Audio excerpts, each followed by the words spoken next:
It's not just a hobby. Hey, that you open your eyes is a chance.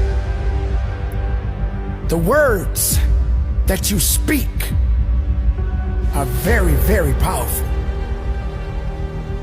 What are your plans? Good morning po sa lahat. What this channel is about?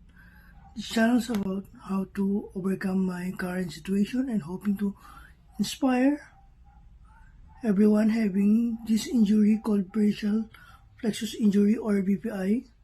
I want people to know or be aware of this injury.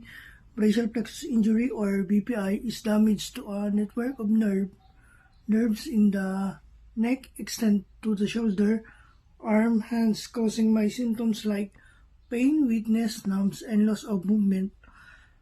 So,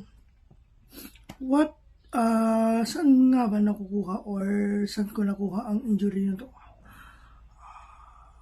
This is from a forceful trauma. Injuries happen when there's a sudden strong force that causes the head and the neck to fall away from the shoulder or the arm to be forcibly fold or stretch. Nakuha ko po ito sa motorcycle accident.